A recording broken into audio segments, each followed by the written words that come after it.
Assalamu alaikum wa rahmatullahi wa barakatuh. Hello and welcome to episode number 8 on Huda TV series on Islamic Finance in the company of Sheikh Shadi As-Sulaiman from Sydney, Australia, researcher in this field. Assalamu alaikum wa rahmatullahi wa barakatuh. Wa alaikum assalam wa rahmatullah. Sheikh, we talked about the concepts of Islamic economics, components of financial deals, principles that guide Islam's view on the issue, Islamic banking, the difference between Islamic banking and the traditional banking system of nowadays that was one of the main reasons why the world suffered a financial meltdown. We talked about riba. You emphasized the dangerousness of getting near to this great disease, Allah promising war on those who practice it. We talked about mortgage in Islam and the ways Islamic banks finance projects. We also talked about trading stocks, and we're now going to talk about insurance. And insurance is also, just like stocks, an issue that causes a lot of debate around it, and there is, I believe, a decisive opinion for Islamic Sharia on it. Bismillah, alhamdulillah, wa salatu wassalam wa rasulullah. When we talk about insurance, is what the scholars refer to as a ta'min. Yes. Insurance is becoming a very, very important and a very, very integral part of the West, where you find everything and everywhere, and whatever you do involves insurance. So there's a house insurance, there's life insurance, there's car insurance, and educational insurance, there's Medicare or medical insurance, educational insurance, there's and the rest of the different for insurance. Football players, you can insure on your knee or your. No, there's a lot of insurance. Insure on your wrist if you're a tennis player and stuff like and that. insurance is like insurance companies are one of the big companies in the world these days, and big money-making companies in the world. Yeah, but what's the most important thing that we need to know is what's the Islamic verdict on insurance? Well, big American insurance companies fell during the crisis. And no wonder why, because the Sharia makes German ones as well. The Sharia makes it clear that, or the Sharia speaks about principles that indicate to us why insurance is haram. And I do say insurance is haram in all its forms. Insurance is haram in all its forms. The reason that insurance is haram is because two main aspects. Al-gharar wal-riba. The gharar means ambiguous contract, and riba means it's a contract of interest. What's an ambiguous contract? I go to an insurance company and I want to insure my car, or want to insure my house, or want to insure my life. And I agree with the insurance company that I'll pay them a certain amount of money every month or every year. That if anything happens to my life, or anything happens to my car, or anything happens to my house, they will pay me. Okay, so I'll be paying, for example, I'm insuring my house, I'll be paying $1,000 a year. For the last 20 years, I paid $1,000 a year, and that's $20,000. What did I pay that $20,000 for? If my house gets burnt, if a disaster or a natural disaster comes and destroys my house, they're going to pay me. How about after 20 years and after paying $1,000 every year, for 20 years, that's $20,000, nothing happened. What happened to my money?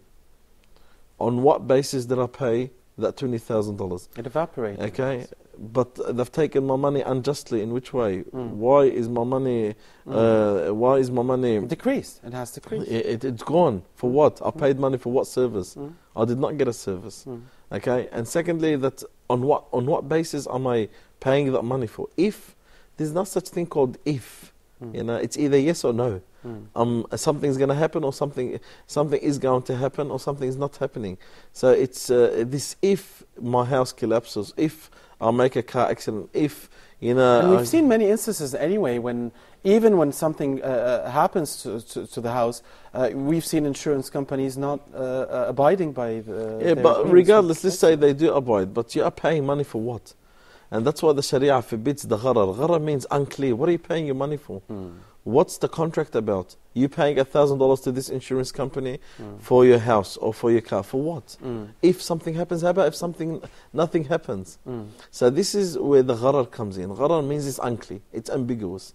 It's not this clear. This is not about ghaibiyat, but it's unclear. And that's why the trade contract, the buying and selling, the transaction contract must be clear from the beginning.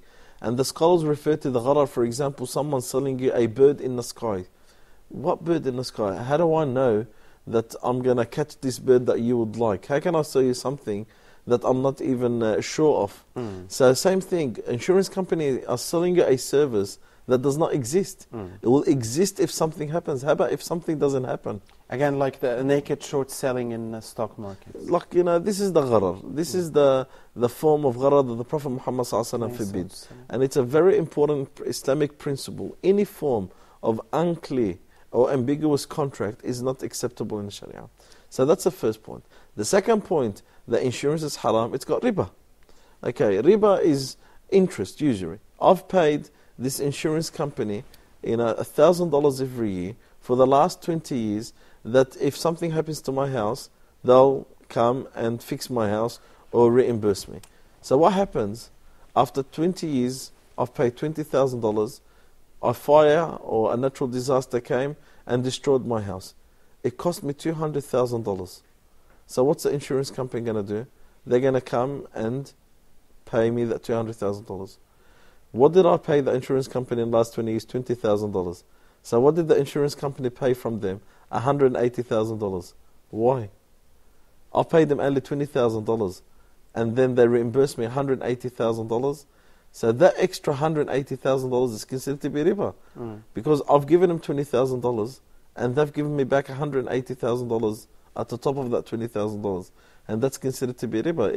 It's money with an extra money at the top.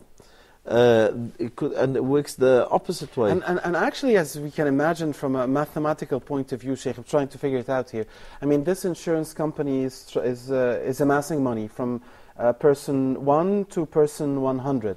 $1 from each person. So it has $100 now in hand. And it costs, for instance, $10 to fix the thing it is insuring on as a worst case scenario. So if 10 persons, suffer from that thing, then it can meet the demand. If only 5 persons, then it gains $50, and if more than 10 persons suffer that, it goes bankrupt. Look, the insurance system is a very, very ambiguous, very unclear system. It's all based on something in the air. If something happens, and what if a natural disaster happens and takes anything away? And who suffers at the end of the day? The insurance companies. Okay, even though they are committing the wrong thing, but it's unjust. The insurance companies, the owner of the insurance company is losing everything, paying off or reimbursing all these people who have been affected. And why is he the one that's paying that for? Just because he got himself stuck in a contract that he should have not put himself in from the beginning. What about insurance contracts and employees? Okay, this is where I wanted to come to the second point. But before I want to move into that point, I just want to mention that one of the reasons that it is riba is, for example, that I've paid the insurance company $1,000 every year for the last 20 years. So that's $20,000. And then I hit a car, and it cost them only $5,000 to fix. So what happened to my other 15? They have taken 15. Yeah, 15. So what happened to my $15,000? Yeah. It's not fair on me then. So it's not fair. It's not fair for me. It's unjust towards me that I've paid 20 and only 5 been used. And it's not fair if I've paid 20 and then the insurance pays $100,000 at the top. Again, so that's in the ideal situation that sees the insurance company delivering. Yeah. Because many times it doesn't. See, at the end of the day, this is the common question. But I've agreed. The insurance company had agreed and I've agreed. Then what's the problem? Yeah, you've agreed, but you've agreed on baseless grounds. You have agreed on selfishness. the insurance wants to take the most out of you, and you want to take the most out of the insurance. Exactly. And there is, Exactly.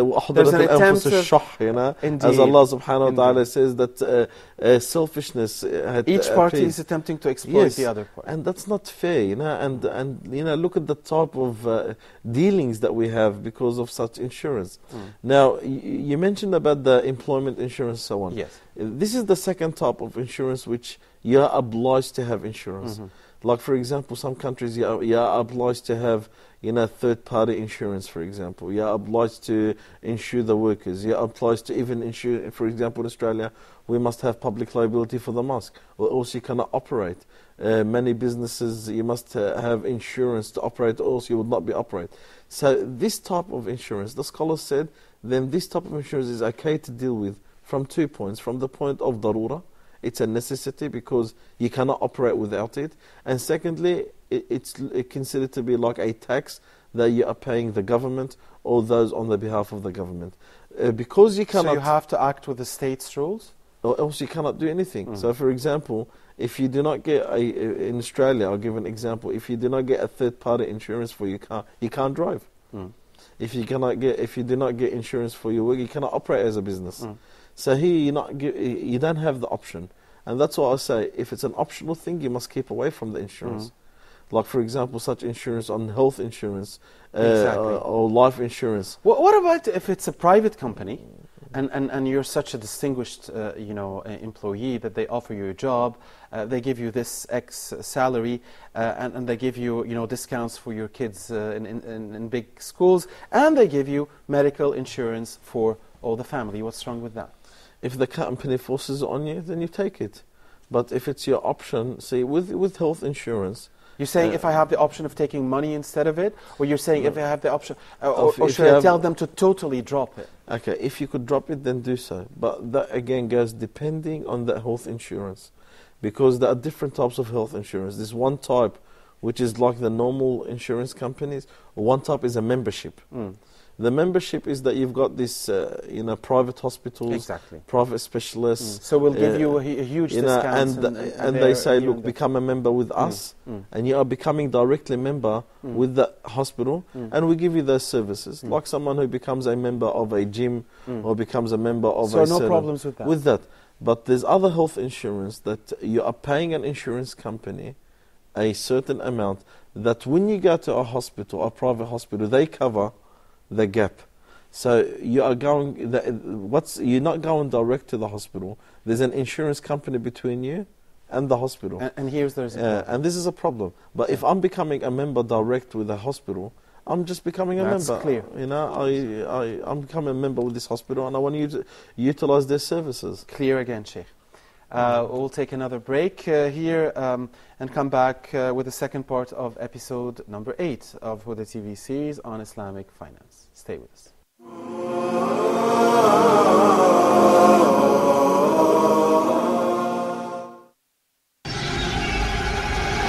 Dear viewers, Huda programs can be watched in the English section of the in-flight entertainment directory on board all Saudi airline flights, domestic and international.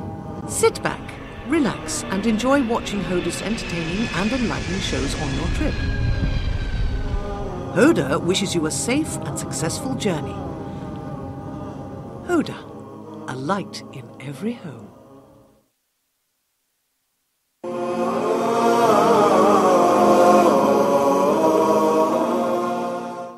Assalamu alaikum wa rahmatullahi wa barakatuh. Once more, Sheikh Shadi, there are also other disguised forms of insurance. We don't know if they are. We want to ask you about them.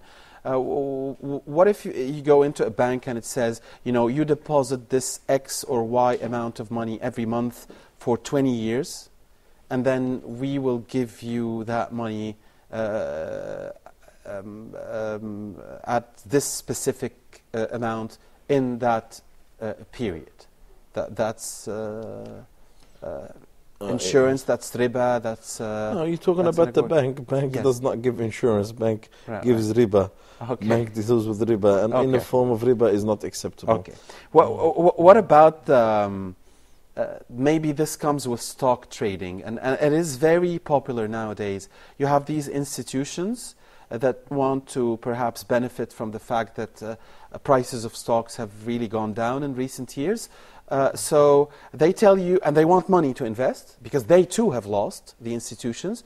So they try to encourage you by saying, we are doing what they call, we guarantee your capital. You give us your money, we're going to trade for you, your capital is guaranteed. If there is a profit, then we can distribute it with this X or Y percentage ratio. Guaranteeing a capital for any sort of investment is haram, and that sort of transaction is not acceptable. Okay. It's not fair on the one that's investing, and it's not fair on the one that's invested to. And that's a form of insurance? It's not. That's not a form of insurance, but that's not acceptable. That's a form of investment. When we invest as mudaraba or musharaka, the loss is on everyone. There is no guarantee of capital. We cannot guarantee the capital. Okay, and if the capital is gone, that's gone. And this is why that's also one of the differences between an Islamic bank and the typical modern banks that we have these days. That we cannot guarantee the capital because the loss is on both. Understood. And if something happens, it's from Allah subhanahu wa ta'ala's destiny. Subhanallah. Before we go into the solutions, because we want to ask you about the solutions, any other forms of disguised insurance? Yeah, like a lot of times people ask questions about insurance, and the thing is, you cannot give an answer to it until you know exactly what type of insurance is it, what type of, how you deal with it. Now, insurance in general is haram, but not everything that's called insurance or interest is really insurance or interest. Al-Qa'ida al-Shar'iyya, the Islamic principle, it says, Al-Ibra bil-Maqasid wal-Ma'ani laysa bil-Alfadh wal-Mabani. That's a very important principle in the Sharia. It says that the objective is that the content of the matters, not the names of it. So, for example, if I put on a bottle of wine, I write on it water, does it make that bottle of wine halal?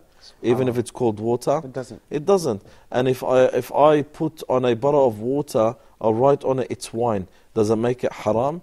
It doesn't. It's not about the names, it's about the content. I've realized a lot of times the word interest in the West is used as a profit. For example, like fees, they use it as interest. Well, even if they use the word interest, it still does not make it interest. And insurance, sometimes membership, some people call it insurance. Even though it's called insurance, but it doesn't really mean insurance in the content of the Sharia. So we need to understand exactly you've the content. Beautifully the difference between having healthcare insurance as a form of insurance or as being a member. Yeah, because if there's a company, this company owns a certain number of hospitals, owns a certain number of specialists, officers, doctors, GPs, and so on, and they tell you, look, become a member with us and you could use those services. No problems. But what happens, okay, that you go through an insurance company, and then when something happens to you, you go to that private hospital, and that private hospital will charge you $1,000, and you've only paid $100 to the insurance company. So what does the insurance company, because they're obliged to help you, they'll pay the extra $900, which they call it the gap, which that's not acceptable. Sheikh, as I ask you for the solutions, just came to my mind, something here. If I guess that reading Quran or reading a hadith, we can totally understand, that the only one who can ensure your safety and the safety of the ones you love and the things you love is Allah, and nothing else. And no matter what you do, if you take the unthinkable precautions, وَإِنْ يُرِدْكَ اللَّهُ بِخَيْرٍ. That's why when people come up to me and they say to me, Sheikh, we want to insure, do you know a good insurance company? I say to them, yes, I know the company of Allah subhanahu wa ta'ala. A company called Islam. Insure with Allah Azza wa Jalla and you get the best insurance. Yeah. And at the end of the day, it's all in the hands of Allah subhanahu wa ta'ala. The Prophet Muhammad sallallahu alayhi wa sallam, he told Abdullah ibn Abbas when he was a young man, he said, oh young man, احفظ الله يحفظك, protect Allah, Allah will protect you in return. احفظ الله تجد تجاهك, protect Allah, you find Allah wherever you are. إذا سألت فاسأل الله, if you want to ask anyone, ask no one but Allah. وإذا استعنت فاستعن بالله, and if you want to rely on anyone, rely on no one but Allah. Then the important ones comes where the Prophet Muhammad sallallahu alaihi wasallam tells Abdullah ibn Abbas, and this is an advice to everyone, وَاعْلَمْ لَوْ أَنَّ الْأُمَّةَ اجْتَمَعَتْ عَلَىٰ أَنْ يَنْفَعُوكَ بِشَيْءٍ لَمْ يَنْفَعُوكَ إِلَّا بِشَيْءٍ قَدْ كَتَبَهُ اللَّهُ لَكَ. ولو اجتمعوا على أن يضروك بشيء لم يضروك إلا بشيء قد كتب الله عليك رفعت الأقلام وجفت الصحف. And remember, if this whole world gets together, let it be from all the human beings and the jinn to benefit you, no one can benefit you unless Allah wants. And if this whole world gets together to harm you, no one can unless Allah subhanahu wa ta'ala wills. So we need to rely on Allah subhanahu wa ta'ala. At the end of the day, it's Allah Azza wa Jal, the one that will decree what happens to us. At the same time, we rely on Allah Azza wa Jal and take by the means. We shouldn't be just rely on Allah subhanahu wa ta'ala and not take by the means. As when Umar ibn Khattab walked into the mosque and he saw young men sitting there not working, he said, why are you sitting there? They said, نحن المتوكلون. We are those who rely on Allah. He said, no, you are the mutawakkilun, you are those who rely on others. The heavens does not rain gold and silver, go and earn your income. So this is the type of one. We rely on Allah subhanahu wa ta'ala and we take by the means. But at the same time, the means that we take must be in accordance to the pleasure of Allah. Insurance is not one of them. Insurance is not one of them. I rely on Allah Azza wa Jal, and inshallah Allah subhanahu wa ta'ala, for me doing something for Him, remember, and I want to say this to everyone, Man taraka shan lillah awada Allah khairan min. Whoever leaves something for Allah, Allah will give him something better. If I give up all these things for the sake of Allah, Allah Azza wa Jalla will give me something better. Allah will look after me, not this company. So this is my important message. But there are some areas in which you are forced to insure. As I mentioned, sometimes you are obliged by the government to insure, unless if you do not insure, you can't. Life will become very, very difficult.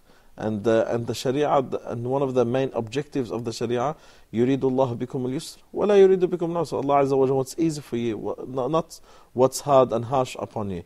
So if such areas where life becomes difficult without, or I can't operate unless I get this type of insurance, then the scholars say it's okay. Wallahu alam.